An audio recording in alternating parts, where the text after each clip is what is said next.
What? No, it's back. Give it to the quarterback. No, we got the running back. What?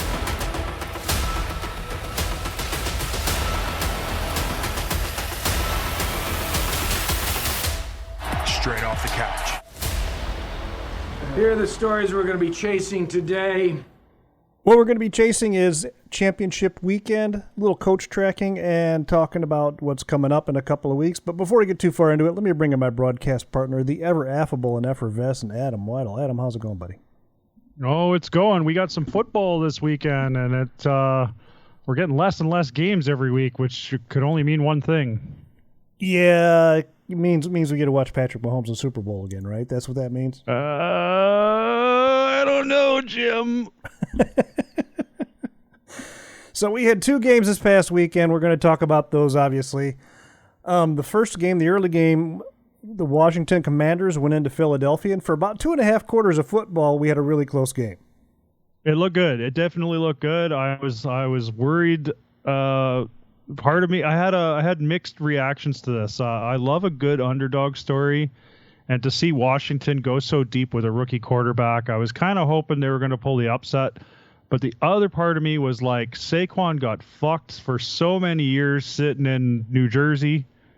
Did you see that not this weekend, but for divisional round, he had all of his Giants teammates in his personal box. Oh, really? I didn't even catch that. Yeah. Which I think is A, a classy move, and B, a fuck you to the Giants. That dude is so awesome. Like, I've seen videos of him driving with his kid and stuff, and he's just such a good dad, and he's such a good teammate, and he's so selfless, and he's an amazing running back. And the first time they hand him the ball, he scampers for 60 yards and a touchdown. I mean, and it's just like, the guy's a bullet. Like, oh my God, little spin move, and he's off to the races, and it's just like, wow, how? So for the boys and girls who didn't watch, the Commanders wound up losing to the Eagles. Like I say, about halfway through the third quarter, it became unquestionable that Washington's season was over. They just hadn't realized it yet. Yeah, and I mean, hats off to them for continuing the fight. They were playing with house money though, so like it was it was just, if we can do it, we can do it. If not, then whatever, because we shouldn't have got this far to begin with. But then the Eagles put up a 50 burger, and I think we saw a combination of 27 tush pushes. Half of them were attempts. I look for the league to either the competition committee or the rules committee to come down with a change about that this coming off season, because it's if you remember when Devin Hester was so dominant, they changed the kickoff rules to make it so he wasn't so dominant. And when somebody gets to be too dominant at something, the league wants to make it more competitive for everybody else, so they kind of change those rules. So I would not be surprised to see something come down the pipe there. Well, we did have that issue at the 1 yard line for the tush push, and the Commanders kept jumping, and Jimmy Superfly Snuka off the top ropes 3 times in a row. Well, but then jumped the snap. Then they got the warning. You do this again, and we may just award them 6. Yeah, I don't like that. I mean, good for Hurts and his cadence to get them to jump offside, but I mean, at the same time, you have to be able to defend that play somehow. Well, and that's just it. That's what I mean with the rules committee or the competition committee, one of the two, where they're going to come down and say, listen, here's how it's going to have to happen. Who knows? They might make it like the kickoff rule where you got to declare you're going to tush push and let the defense go out there with their big bodies. And Yeah, and at the end of the day, Philly puts up a 50 burger and sends the Washington football team Redskin Commanders off to they put a 50 burger land. They put a 50 burger up, and they had Jalen Hurts, who is hurt. Imagine he's going to have 2 weeks to get rested up and hopefully make a game of this. Hurts. Go figure. Yeah. Because he started the game with the knee brace, and he took it off halfway through the first quarter, and it's just, and their defense is really playing lights out right now. Vic Fangio has that a well-oiled unit, so it'll be fun to watch. And Saquon. I mean, Saquon. He's just so good. He really He's so is. fucking good. He really is, and he's just he's just if you want to beat a team that is potent on offense, the way to do it is with a dynamic running game that can eat up the clock, and Philadelphia has that. So that'll bring us to the late window game. That would be the Buffalo Bills going into Kansas City to play the Chiefs. Yep. This had every bookmark for a heavyweight bout.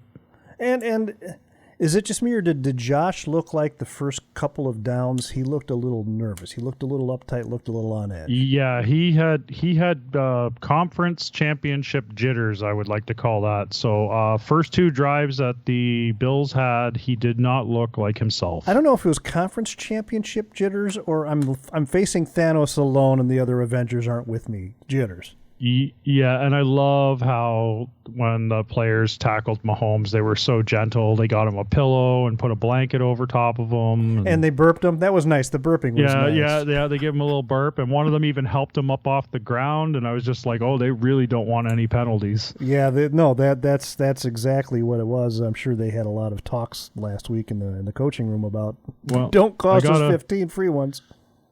I got a couple messages from friends today, and they it was a meme, and it says Patrick Mahomes wears the number 15 because that's the number of yards you're going to have against you if you touch him. See, and we've been talking about it off and on all year long. The questionable coaching, or not coaching, I'm sorry, the questionable officiating that seems to benefit the Chiefs more so than not. There was 3 plays that stood out to me as questionable officiating. One actually went in the favor of the Bills. They called the Chiefs' defensive line for offsides, and they were kind of drawn by the offensive lineman jumping a little bit. So that kind of worked out in the Bills' favor. Yeah, I was kind of happy to see a call go the other way for once, though, even if it was their fault. Right. Because you just don't see it. No, you don't see it. And then the 2 other ones that I have questions about. The reception that the Xavier Worthy reception. Yeah, how they ruled that a Chiefs reception is beyond me. I thought it was intercepted for sure. If I'm looking at that film or that video, the ball hit the ground. It's an incomplete pass, treated as such. Yeah, they were fighting for it, but the defensive player, the Bills player, had actually 2 hands had on it first. Had 2 hands on it. Yeah. And then the guy on the ground on his back can have 1 hand on it, and it's called a catch, even though the ball looked like it did touch the ground. See, it should have been incomplete, in my opinion. Yep, it should have been an incomplete pass, in my opinion, as well. It wasn't, though, so they were. I shouldn't say it wasn't. They ruled it wasn't. They ruled it went to the Chiefs. That one I have questions about, and the other one was the Josh Allen 4th down. Where did he get 4th down or first down? Was he across the line? Yeah. And they gave us 27 different angles, but the Chiefs players are smart. They stand on the line to block the view from the replay angle. So you can't tell if the ball goes over or not. Right. And they do block that really well. And you know me pretty well by now, Adam. We've been doing the show a couple of years. We've been talking, you and I, for 10 or 15. We've been buddies a long time now. We've been doing this stuff. I try really hard to be intellectually honest. So I thought to myself, okay, we talked about this last week. Is the league in cahoots with the gambling, or are they taking care of their valuable property and Patrick Mahomes and the Chiefs? Could it be that there are bad calls that go both ways every game? It's just the Chiefs excel at monopolizing on those bad calls to their benefit. They may very well be trained up on it, on how to get. I'm sure all teams are. They just happen to do it better. They execute it better. On how to get the call. Yeah, right. They execute it better. When there's a problem, when there's a head scratcher, when there's a penalty, they just seem to score off those penalties more than other teams. So a couple takeaways from this game. Xavier Worthy, we actually followed this story back in April when they did the draft. Xavier Worthy burned them, and he could have been their pick because they traded that pick. The Bills traded that pick to the Chiefs, and Xavier Worthy was the result of that trade. and he burned the Bills with that catch. He had a pretty good game, but Patrick Mahomes spread the ball around really well, which is what he does. He doesn't. I mean, obviously he favors Kelsey, who, by the way, only had 2 receptions. The Bills did a pretty good job of shutting down Kelsey, but that just meant that somebody else was uncovered, and Patrick Mahomes found it. Just opens up another guy. And Patrick can find the guy who's open. That's what he does really well. You know, Bills really needed to play man coverage a little more. They didn't need the double coverage thing. They played a lot of zone. The other thing that killed me was, does nobody show Josh Allen how to do the tush push to the right side? Because the Chiefs were smart on that. He favors the left. They studied their film. They knew which way he was going to go, and they stacked that hole. Allen should have seen that they had that side stacked a little bit and gone to the right. I agree. Maybe he's like Zoolander. He can't turn right. I think what it is he happens to like that left guard a lot. That left guard's a beast, and he wants to follow his beast. That's what I think it is. Yeah. I mean, but like from a coaching perspective, if you're watching tape in week out all the time, and you see that guy go to the same spot every time. Yeah. I mean, like as a coach, I'd be like, hey, Josh, I know that you've got this down pat, but can we maybe try the right side in case they have a strong left side? Just this week. Just this week. Let's try it. Switch it up. They're expecting you to go left. Why not try to go right? And then the next team that sees him goes, oh, he could go right or left. We don't know what to do. And could have opened things up in the Super Bowl if they made it. And at one point it was 10-3, and I thought, oh my goodness, this is gonna be a Chiefs rout. And the Bills did not give up. They came back. And they made a game of it, and it was competitive the whole game until like 6 minutes to go in the fourth quarter. Yes. And that's when the wheels came off the cart for the Bills. Yeah, they couldn't finish. No, unfortunately. So as Bill Burr calls them, the Bills are the blue balls of the league. Well, and Josh Allen had that throw to Kincaid that how he got it off under that kind of duress, I don't know. And it hit Kincaid in the hands, and Kincaid just couldn't hold on. If he'd have caught that, I think we'd have had a different outcome of the game. Super exotic pressure, too. Like, he could never see that coming. 3 guys rushing from around the sides. Three guys, and it was so weird. 3 guys, and one was a safety and one was a corner. It's not like he was expecting the secondary to come at him. Yeah, the secondary moved up, and it was just like that. It was like having like 3 extra offensive linemen all of a sudden, or defensive linemen up front. And it was crazy. And he was backpedaling like crazy. Gets that throw off while backpedaling, gets it across the first down marker, and hits Kincaid in the hands as Kincaid's kind of like diving toward the ground, and Kincaid just couldn't find the handle. You got to make those catches, like even like Patriots lore. We go back to the Super Bowl versus the Falcons. Julian Edelman makes that ridiculous catch, which changes the momentum of the game. If Kincaid makes that catch, it's a completely different outcome. So in 2 weeks we're going to have Eagles versus Chiefs yet again at the Super Bowl. I'm waiting for the national, the MLB baseball to implement a salary cap, so we have the kind of parity that they have in the NFL.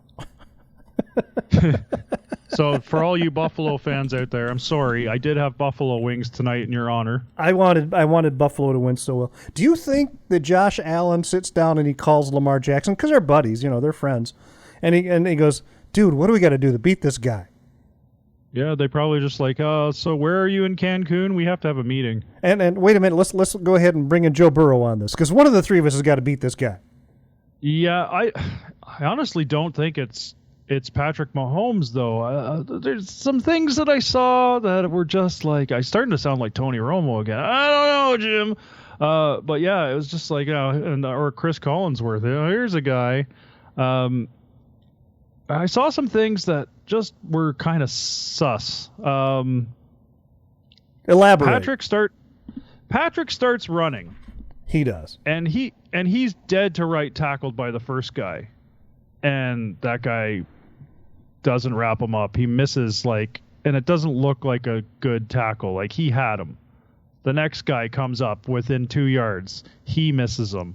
I'm like, Patrick is not that elusive. It's just you're letting him go. Like, learn how to tackle. But and he skips like 5 tackles, but it just looks like the guys aren't trying to tackle him. I think in some cases, not all, but in some cases, the defenders are going for that ESPN highlight reel hit. They're hitting him with the shoulder, wanting to just knock him on his ass. And Patrick's just fast enough to avoid that shoulder. He's one of those guys, when you tackle him, you got to wrap him up, and you got to stay wrapped up. Don't try for any highlight reel stuff. I'm just wondering if there's this psychological fear that if I hit him the wrong way, we lose this game. It's going to be a flag. So I think that's I wonder if that's in the back of their heads, because I saw like 5 guys have a chance to tackle him and they didn't. And then he runs out of bounds. He does his little trot, and then he like throws his hand up in the air with his like I don't know, gang sign or American Sign Language or whatever. He just does this thing, and everybody runs back to the line, and it's the next play. And what was Chris Long, or not Chris Long? Well, their Kansas City defensive lineman, is it Long? Jones. Thank you, Chris Jones. What was he crying for all fucking game? So this is, I'm wondering if he wears contacts. I read someplace on one of the, because I'm looking at articles all day long, but after a game, that he was really, really, really moved by the national anthem, and the guy who did the national anthem. He cries every national anthem. Every week I see him crying at the national anthem. So I'm just like, okay, something makes him tear up. But then, like, I've seen him on the sidelines before tearing up about nothing. Like, it's just like he came out of the game because I don't know, whatever it was, offense got the ball back, and he's got tears in his eyes. So I'm wondering if he has like allergies or he wears contacts or something, because there's no way the guy could be that emotional. And in all fairness, that guy did rock the national anthem, man. That guy nailed it. Oh yeah, that was the best national anthem I heard this year. He just belted. He should sing all of them from now on. He should go to every stadium and sing the national. Yeah, sorry, I got a kickoff in Denver in 5 minutes. Got to go.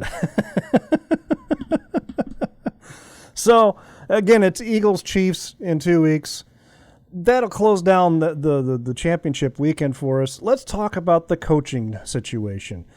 Remember last week I said I was skeptical until the Bears signed Ben Johnson. Well, they did. And also remember I said once that Johnson is signed and Aaron Glenn is signed, I think you're going to see a lot more movement. Yeah, and it's already started. Aaron Glenn. I just want credit for that. That was you, Terry. That was 100% you, buddy. I'm not taking any credit from you, ladies and gentlemen. Terry Martin. Take a bow, Terry. Take a bow. Okay, I'm good. Thank you. Yeah, I see Aaron Glenn. He goes to AFC East purgatory, which is kind of so just to recap, guys, for if you're not following the league, the Detroit Lions lose to the Washington Commanders in a glorious fashion, and they lose both their offensive coordinator and defensive coordinator. And Bratchard's just beside himself, by the way. I've had 17 conversations with him this week about how bad the Lions are going to be moving forward. I bet. I've had a couple conversations myself. So the offensive coordinator goes to be the head coach of the Chicago Bears, and the defensive coordinator takes the head coaching job at the New York Jets. And of all the I understand he was drafted by the Jets. He has some loyalty to them. Of all the job openings that were open this year, I think the Jets and the Cowboy were the 2 worst jobs. I agree. I agree 100% on that. And so why would Aaron Glenn go to the Jets? I don't know. Maybe he's thinking. I don't know. Maybe he's going to be the defensive coach as well. Like he'll call the defensive plays, and I don't. How many zeros are on that Jets check? I don't think the Jets defense was all that bad. They sucked on offense. They did, and I'm curious what's going to happen with Aaron Rodgers this offseason, but that we can talk about that. That's another thing. I mean, they might go into the draft. They're going to be pretty high up in the draft order. So Ben Johnson comes to Chicago. Yeah. Aaron Glenn goes to the Jets. Pete Carroll gets hired by the Las Vegas Raiders. Jacksonville. That was something too. That was a little odd. Jacksonville hires the Buccaneers offensive coordinator Liam Cohen to be their head coach. I didn't see that one coming at all, period. I knew he was going to get a coaching job somewhere. And in the biggest cowboy move of all time, Jerry Jones keeps it in-house and just promotes his offensive coordinator to head coach. Brian Schottenheimer is your head coach for the Dallas Cowboys. I didn't understand that move at all. I think it just we can't forget Vrabel going to the New England. Yeah. I think what happened with the Dallas job was, Adam, I think that's just rubber stamping. Yes, I want a yes man and not a coach. Yeah, I want somebody who's not going to argue with me. Or it's a Band-Aid until somebody else comes up. He got 5 years. He got a 5-year contract. I mean, we know Jerry though. He can tear that up pretty quick. He'll pull the trigger, right? So the other thing is, Patriots and Bears news is that interim head coach Thomas Brown from the Bears went to the Patriots staff today. The Patriots got a good guy. They have a really good guy. That was a good job. Passing game coordinator and tight ends coach, I think. Yep. So you're gonna enjoy that. He's a good guy. The only job left open right now is the Saints, and that must mean they have their eyes on somebody from one of the other two staffs for the two remaining teams, or they just haven't decided yet. Yeah. Is it what's his face? Spags? The defensive coordinator. Yeah, Spagnuolo. That's it. I wouldn't mind seeing him go to New Orleans just because I'm tired of hearing his name every 20 fucking minutes. I think we definitely need to shake up the league for next year. Like, didn't we see Eagles Chiefs Super Bowl like 2 years ago? Yeah, to start this three-peat run. Yes, it was the Eagles Chiefs. Yeah. So, I mean, okay. I picture a nice secluded tropical island, and Josh Allen's out there, and Lamar Jackson's out there, and Joe Burrow's out there, and Tua Tagovailoa's out there. And Brock leave two in Miami. He doesn't get to go. And Brock Purdy's out there, and Jalen Hurts is out there, and like the six of them are sitting around going, okay, who's going to pay the $500,000 to off Mahomes in the offseason? Well, we'll just hire a hitman because who's got the blackjack? Who's got the revolver? Let's go. We're going to do this. Get the masks on, boys. Because you want me to take two out? I'll take two out. But that leaves like five guys who just they have no chance of getting a ring as long as Patrick Mahomes is playing. Yeah, I don't know. I don't know what the answer is. The Chiefs have been just lucky with all their players. Like, do you notice like Juju Smith-Schuster's back and he was making catches? Yep. And Kareem Hunt, they got rid of him after he kicked his pregnant wife in the face in the hotel lobby or whatever. And then they lose two running backs at the beginning of the season. Let's bring him back in. He's okay now. Yeah, let's bring him back. So they always have this like revolving door for I don't want to say washed up, but on the downward decline of their careers. Yeah, so it's just really interesting to watch how that plays out. They always seem to come back. You don't see that too often in the league. Usually it's a one and done. Guy doesn't come back unless you're Ezekiel Elliott. He went back to Dallas, but yeah, it's just a weird phenomenon. Well, just watch how that Zeke Elliott thing, man. That's another typical Dallas thing. No. I'm gonna make sure I leave no stone unturned to make sure we're a competitive team. Did you talk to Saquon Barkley? No, I just went back to Zeke. Yeah. I mean, Jerry's just a weird dude, man. He just the white Yoda. And we've had some general managers too. The Titans hire Mike Borgonzi to be their GM. The Jacksonville have picked up Trent Baalke, and the Jets went with the new. They're going to get a new general manager too. So I mean, there's going to be some movement in the league. On the general manager side, and that means there's going to be some personnel stuff. As we move into the offseason, we're going to see the bunch of people get cut, or their contracts are going to expire. They're going to try and go to somebody who they think is a competitor because everybody wants a ring. I have the really strong suspicion that when the music stops, Mike McCarthy's going to find himself without a seat. That or he ends up in New Orleans, I think, because offensive coordinator Joe Brady of the Bills turned down that job a couple days ago. So he was the front runner for the Saints. McCarthy could end up there, but we've seen it before. Vrabel, Belichick, they all take a year didn't off. have a chair. Take a year off. You know, do some analysis. Show up on Peyton and Eli's show. Spend a little time with the wife. Remind her why she likes you working 13 hours a day. Yeah. Get a new hot young girlfriend. Whatever you got to do. Take some time for you, boo. So we know who we're playing and who's playing in 2 weeks. We know everything. We're not going to predict it this week. We're going to we'll do our picks next week because we want to wait and see who's available and who isn't, who's injured and who isn't. But picking 2 weeks in advance is just the dumbest thing you could ever do. Looking forward, we have next week. We have the I don't want to call it the Pro Bowl, but the Pro Bowl-ish get together. Well, we'll have NFL awards on Thursday, which is kind of cool. And that's on the NFL Network, I believe, or ESPN one. And we'll have the skills competition on Thursday night. So those are both very cool. And then their flag football game on Sunday, but I probably won't end up watching that. It's nice to see the players kind of having fun with each other and stuff, but I don't find it super interesting because I think the field's only like 50 yards long. Right. And I don't know about you. I'm getting really tired of watching the Manning brothers yuck it up every once a week. Yeah, so they're both doing the kick of destiny this year. They booted Gronk and said, no, Gronk, you can't kick. So we're bringing in the Manning brothers to compete who can kick better. So they're doing the FanDuel kick of destiny this year. And they're the team football coaches. They're supposedly for the tag team or the. Yes, yeah, they're flag they for the flag AFC, football. NFC. So I don't know. Yeah, they're the two coaches for the Pro Bowl. They were last year as well, and I saw. Oh, okay, I see what you're doing here. They're probably going to keep that formula. Yeah, I've like I said, I've kind of had it with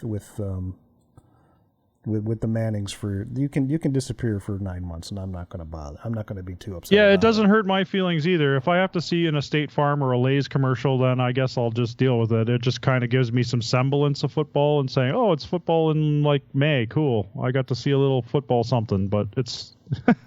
Well, and the if I were Peyton, I would go ahead and rent my forehead out as a movie theater for a drive-in theater. Rent my forehead out for a screen for a drive-in theater, just lay on the ground and let him shoot across my forehead. Because this forehead's, he's got like a 5 head, man. That forehead is huge.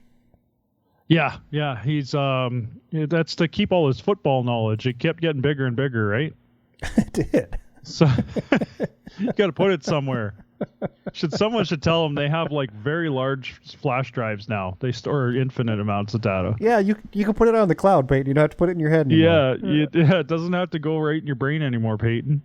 Yeah, so that is pretty much our wrap up for what's going on in the league. Sorry to any Commanders fans or Buffalo fans. We kind of saw it coming though, didn't we? I didn't. Even though I picked the opposite just because. I was texting with Chris yesterday, and after the game was over, I texted him because I really don't have a dog in the fight, but I was kind of depressed, like the Bears had lost. Yeah, I know it's a real weird phenomenon. It really is. It really is. So. For my broadcast partner, the ever affable and effervescent Adam Whitehall. Adam, where can the boys and girls find us at? Well, they can find us at the Straight Off the Couch Facebook page. Just go to facebook.com, Straight Off the Couch.